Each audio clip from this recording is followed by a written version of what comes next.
Recuerdo aquellos días en la casa de mi tía como si fueran ayer, aunque la verdad es que han pasado más de 2 décadas desde entonces. Tenía apenas 16 años cuando todo comenzó, y lo que viví allí, juro que marcó mi vida de una manera que jamás pude imaginar. Mi primo Sebastián era un chico tranquilo y reservado, apenas un par de años menor que yo. Siempre había sido el tipo de persona que prefería la compañía de un buen libro a la algarabía de los juegos. Un joven introvertido que encontraba consuelo en la tranquilidad. Todo empezó una tarde de otoño, cuando la casa de mi tía comenzó a sentirse diferente. El aire parecía más pesado, como si una presencia invisible nos estuviera observando. Las sombras en las esquinas se volvían más densas y los ruidos habituales de la casa se transformaron en susurros inquietantes. Fue entonces cuando Sebastián comenzó a actuar de manera extraña. Primero fueron pequeños cambios. El silencio profundo de las noches se rompía con sus murmullos incomprensibles y su mirada, antes apacible, se volvía distante y vacía. Luego, las cosas comenzaron a empeorar. Estaba gritando en medio de la noche con los ojos desorbitados y el cuerpo empapado en sudor.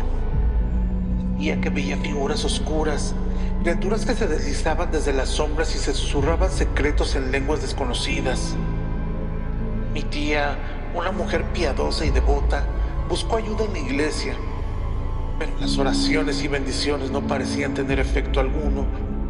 Fue entonces cuando decidió recurrir a doña Carmela, una curandera conocida en el pueblo por sus habilidades para tratar males sobrenaturales. Recuerdo perfectamente el día en que ella llegó a la casa. Era una mujer menuda, de ojos penetrantes y manos arrugadas que parecían cargadas de sabiduría antigua. Doña Carmela pidió que lleváramos a Sebastián a una habitación sola al fondo de la casa, un lugar que siempre había evitado por su atmósfera opresiva y lúgubre. La habitación era un lugar oscuro y húmedo, con paredes de ladrillo que parecían absorber la luz.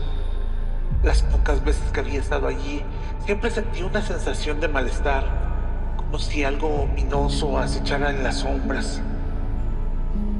Velas encendidas y un incienso de olor penetrante, doña Carmela comenzó el ritual. Sebastián, atado a una silla para evitar que se hiciera daño, se retorcía y gritaba en un idioma desconocido. Nunca olvidaré la expresión de su rostro, desfigurada por el miedo y el dolor. Las palabras de la curandera llenaban el aire, un cántico monótono que parecía vibrar en cada rincón de la habitación. De repente, el cuerpo de mi primo se tensó y sus gritos se convirtieron en un rugido aterrador. Los objetos a nuestro alrededor temblaban y una sensación de frío intenso nos envolvió. Doña Carmela no se detuvo. Su voz se hizo más fuerte, más imperiosa, y entonces, en un instante todo se detuvo. El silencio cayó sobre nosotros como una pesada manta, y Sebastián dejó de moverse. Su respiración volvió a ser regular, y sus ojos cerrados mostraban una paz que hacía mucho no conocíamos. Pensamos ingenuamente que todo había terminado. Sebastián pareció mejorar por un tiempo. Volvió a ser el chico tranquilo que siempre había sido. Sin embargo, la calma no duró. Unos meses después, los síntomas regresaron, esta vez más intensos. Las noches volvían a llenarse de gritos y murmullos incomprensibles, y la mirada de Sebastián, antes vacía, ahora parecía cargada de una ira contenida. Recuerdo una noche en particular, cuando los gritos de Sebastián se volvieron insoportables. Corrí a su habitación y lo encontré de pie en la cama, con los ojos en blanco y una sonrisa grotesca en su rostro. El aire en la habitación era denso y opresivo, y sentí un escalofrío recorrer mi espalda. Mi tía, desesperada, decidió internarlo en el hospital psiquiátrico, esperando que allí pudieran ayudarlo.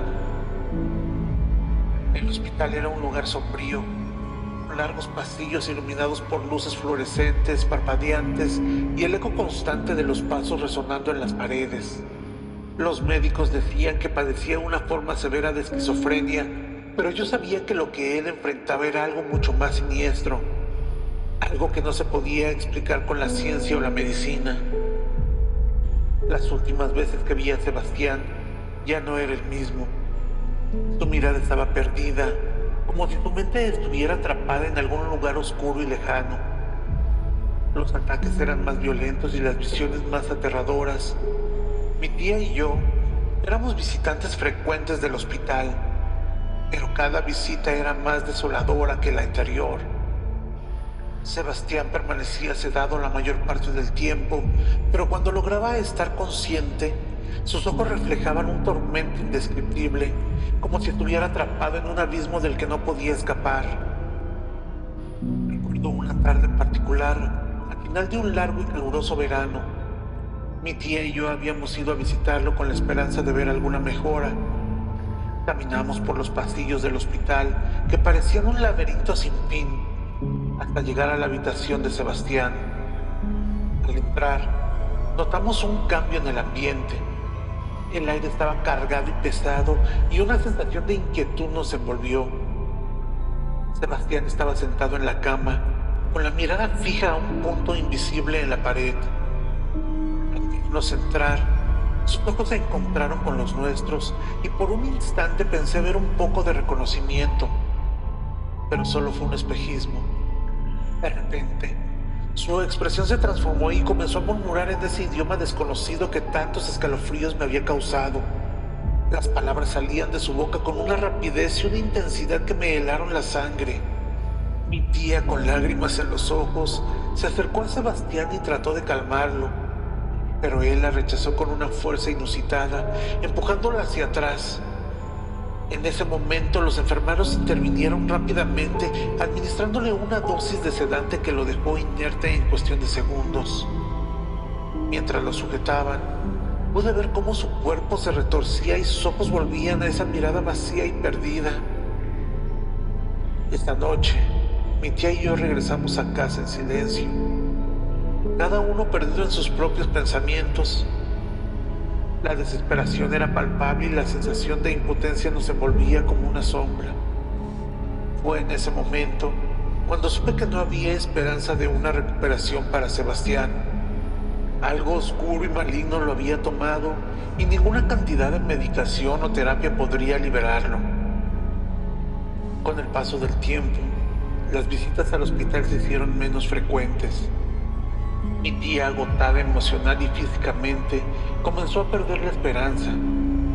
Yo, por mi parte, no podía dejar de pensar en lo que había sucedido en aquella casa. Las noches eran largas y llenas de pesadillas, y me encontraba reviviendo una y otra vez los eventos que nos habían llevado a este punto. Un día, mientras caminaba por el parque de mi ciudad, me encontré con doña Carmela. Su rostro estaba más arrugado, pero sus ojos seguían siendo tan penetrantes como los recordaba. Me acerqué a ella, impulsado por una mezcla de curiosidad y desesperación, y le conté lo que había sucedido desde nuestro último encuentro. Ella escuchó en silencio, asintiendo de vez en cuando, y cuando terminé, me miró con una expresión de profunda tristeza. Lo que habita en tu primo, muchacho, no es fácil de combatir.